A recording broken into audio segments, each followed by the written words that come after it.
Claro que sí. ¿Cómo está, doctor? Gracias. Hola. Bienvenido, doctor Hola, Roberto Gracias. Merino. ¿Cómo está? Hola, hola. ¿Cómo está usted? Vamos a hablar de De maravilla. hinchazón, dolor, alertas del colon irritable. De verdad que un tema que no sé si la palabra es que me apasiona, pero que me interesa mucho. Es que todo el mundo sufre en algún minuto de hinchazón, de molestias estomacales y no se sabe diferenciar qué es lo que es. Y eso es muy importante, ¿eh? Y muchas gracias por haberme traído acá, porque parte de la idea de estar acá es poder explicar un poco esto a toda la gente. Como bien dicen ustedes, muchas personas durante su vida tienen trastornos digestivos funcionales. A veces son transitorios y otras veces forman parte de la vida y finalmente necesitan tener tratamientos permanentes para poder Aquí aliviarse. hay muchas preguntas, doctor. De inmediato invito a todos nuestros televidentes que hagan su pregunta a través de nuestro WhatsApp. Pero la gente, ¿por qué dice me duele el colon? ¿Puede doler el colon? Bueno, esencialmente el dolor de colon es un tipo de trastorno digestivo funcional específico, ¿ya? Y finalmente se ha tratado de categorizar los trastornos digestivos funcionales, que pueden ir desde el deglutir, el paso por el esófago, después el vaciamiento gástrico que nos produce trastornos funcionales porque el ácido gástrico que debiera de ir por el intestino hacia abajo no sigue su conducto natural, y finalmente todo el aire en el intestino y finalmente la evacuación intestinal que regula el colon es lo que nos provoca problemas. Perfecto, para comenzar a hablar del colon, obviamente, ¿podemos graficar, identificar el colon? Bueno, acá específicamente no está el No colon, está el está colon. el Ah, intestino nos delgado, robaron el pero colon. El intestino delgado. Nos robaron el colon. Es como yo, no tiene colon. Precisamente. exacto, debe ser una... Ahí viene. Aquí A viene ver, el colon. Ahí viene el colon. Aquí vienen las Trae las presas. presas. Lo que va quedando, bueno, este de acá sería Literalmente el trae colon. las presas. Ahí está, qué bueno que llegó el colon. Bueno, y finalmente estos ¿Es así? órganos, bueno, que están un ¿Es poco así? desordenados, pero Pues acá así. está el hígado ¿Ya? Ahí, y ¿Sería el así, ¿no? estómago. Sería así.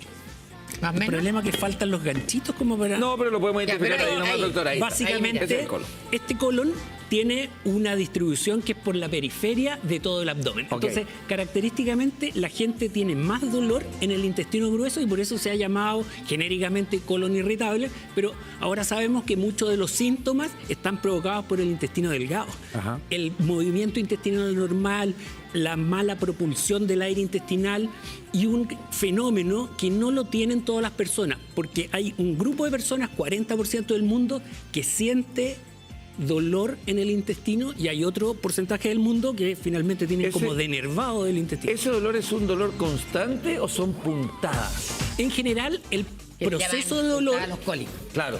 es por un cólico. Entonces, finalmente, los pacientes que tienen un intestino que se mueve desordenado tienen segmentos de cierre y empieza a luchar el intestino contra este segmento cerrado, que no es por un tumor, no es por una obstrucción mecánica, sino que solamente por este trastorno del movimiento. El abdomen de uno debería estar siempre blando. En general, las personas que tienen colon irritable Por eso lo tienen pregunto. variaciones de la tensión en, Ok. en el Hay lugares intestino. o sectores que están más duros. Y porque al moverse desordenado el intestino, deja segmentos con mucho aire y otros segmentos sin aire. Y eso hace el efecto de tener más volumen.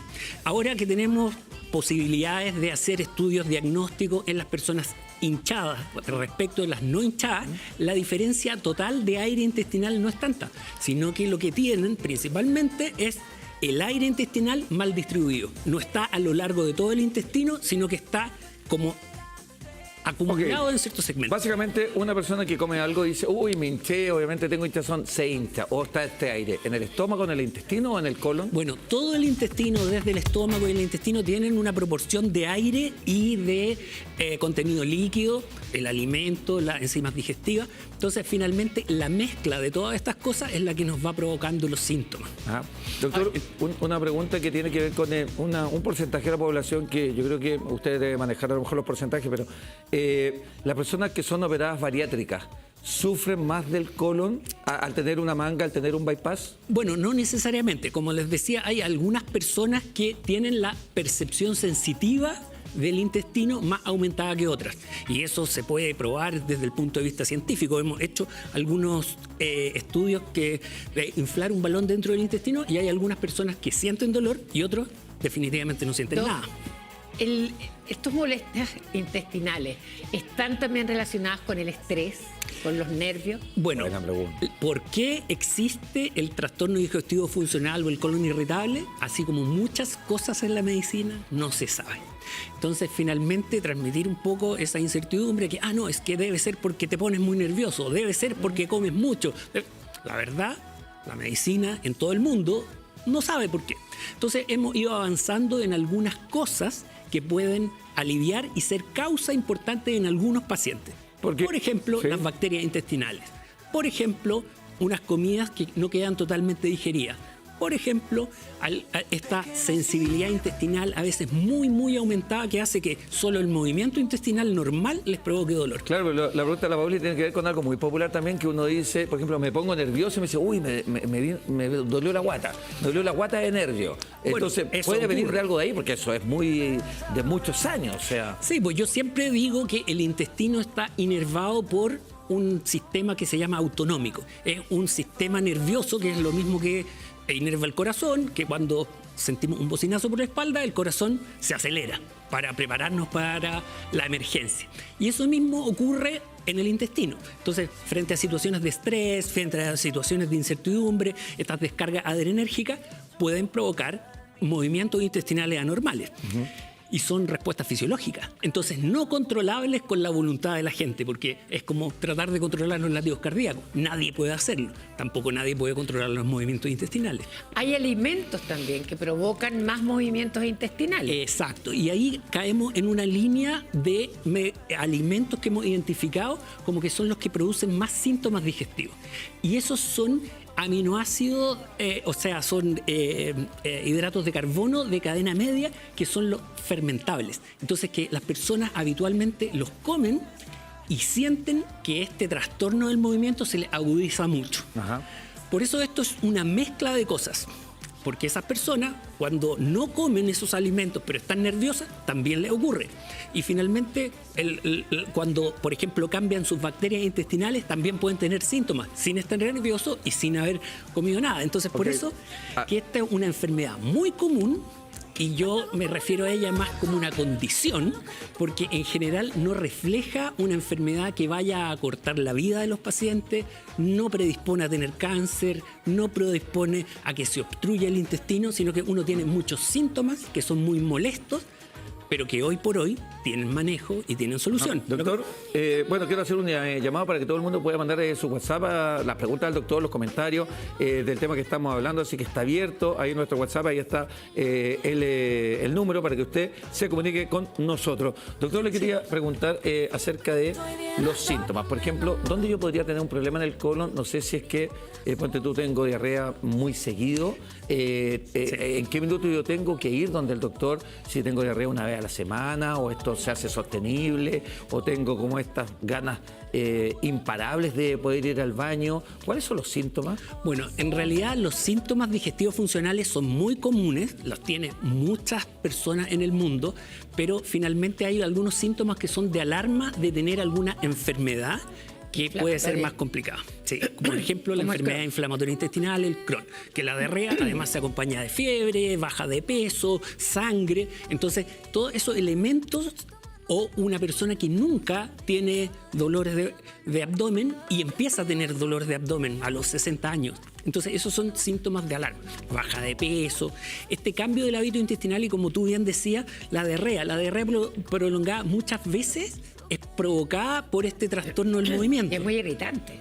Sí, pero finalmente el diagnóstico pasa por haber hecho todos los estudios que descarten las enfermedades que pueden tener un tratamiento distinto. ¿Qué enfermedades son las que podemos desarrollar? Bueno, en general lo que le tenemos más miedo siempre es al cáncer digestivo. Claro.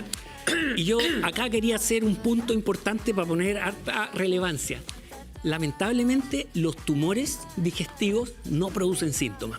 Y los síntomas los provocan el cáncer gástrico y el cáncer de colon, que son los dos tumores más importantes que tiene el tubo digestivo, solo en etapas ya muy avanzadas. Entonces, esperar tener síntomas es llegar tarde al diagnóstico de la enfermedad. Entonces, por eso, si estuviéramos en un mundo ideal, debiéramos pasar por protocolos de búsqueda sistemática de cáncer en la gente que tiene síntomas y en los que no. ¿Qué población, ser- qué edad, perdón, también, Pauli, qué edad, por ejemplo, tienen que, y tengo que ir una vez al año, chequearme con examen una vez al año, ¿desde qué edad? Bueno, en realidad el cáncer gástrico es un problema importante en Chile y en todos los países que tienen conexión con la cordillera de los Andes. Y en Chile especialmente se recomienda a los 40 años hacer una primera endoscopía digestiva para poder estratificar si uno está en el grupo que tiene riesgo de hacer cáncer gástrico o no. Ok, pero endoscopía alta, ese es un examen Endoscopía alto. alta. Y Tendría que ser la identificar- colonoscopía, ¿o no? Bueno, Para ver- es para ver la parte alta del intestino, el estómago, esófago y duodeno, es la endoscopía, y la colonoscopía es para ver la salida del intestino. Entonces, desde el punto de vista práctico, esto de identificar el Helicobacter pylori, que es un agente necesario para tener cáncer gástrico, ya a los 40 años es una estrategia. Y por otro lado, ver si hay sangre oculta en las deposiciones. Úlcera. Tiene que ver, doctor, todo lo que estamos hablando del intestino y del colon, ¿tiene que ver con la acidez? Cuando yo desarrollo mucha acidez, ¿viene de ahí o no? Bueno, parte de los síntomas de la acidez es por este desbalance del ácido gástrico que finalmente muchas personas, al no funcionar del todo bien el estómago, se devuelve ácido por el esófago hacia arriba. Y esas son una de las principales causas de sensación de acidez, que es el reflujo gastroesofágico. Sobre todo si te da cuando has comido mucho, estás de noche y te acuestaste y te da acidez en la noche, esos son síntomas muy sugerentes de reflujo gastroesofágico. Y para eso tengo que ir al doctor porque Exacto. lamentablemente, antiguamente no pedían receta, pero lamentablemente hoy día como vemos que es la automedicación, mucha gente lo trata de pasar con un omeprazol y dijo, ok, ya no tengo acidez, entonces vamos tomando omeprazol y voy escondiendo lo que puedo tener. Y el omeprazol puede ser muy bueno, pero si tienes solamente reflujo. Pero si tienes, por ejemplo, una lesión gástrica que necesita un tratamiento distinto, retrasa el momento Por eso salió del el tratamiento. esomeprazol, que no necesita receta. Es que, bueno, los dos, el omeprazol y el esomeprazol, pueden tener ese mismo problema, que nos hace muy bien para los síntomas de acidez, pero podemos estar teniendo otro problema que sea el que nos está originando los síntomas. En términos de género, ¿son más propensas las mujeres a colon irritable o los hombres? Las mujeres lo manifiestan más. Mira. Pero está distribuido en toda la población y en todos los países, y se han hecho encuestas de síntomas digestivos y es como bastante consistente. 30% de la población tiene síntomas de trastornos digestivos funcionales más o menos importantes que complican su vida. Y lamentablemente como sociedad los como ninguneamos y le decimos, no, pero esto es solo colon irritable. Pero la persona que sufre esa condición de dolor no es que lo invente, no es que quiera. Cuando se pone nervioso, le duele más. Cuando come ciertas cosas, le duele más. Cuando cambian sus bacterias intestinales, se siente más mal. Pero él no puede controlar que le duela o no le duela. ¿Es una enfermedad que es genética, porcentajemente genética, o es de alimentación, de costumbres, de que Bueno, como adquirimos? decíamos, no sabemos la causa. Pero habitualmente hay una ligazón familiar. Por ejemplo, siempre que, como es tan frecuente y el 40% la tiene, es frecuente que uno de los dos padres tenga esta condición. Y finalmente en los hermanos se da más o menos esta misma proporción. Ajá. Y como decía, todos conocemos gente que dicen, no, tengo el intestino guata de basurero, que como de todo, nunca me duele. Sí. Entonces, pero eso no es la realidad para muchos pacientes que sufren de esto. Teniendo o no teniendo este colon irritable, hay como alimentos que son casi prohibidos, Bueno, que son muy irritables. estos que comentaba hace un rato, que son los que fermentan mucho en el intestino. Y eso se ha englobado bajo el acrónimo de FODMAPs.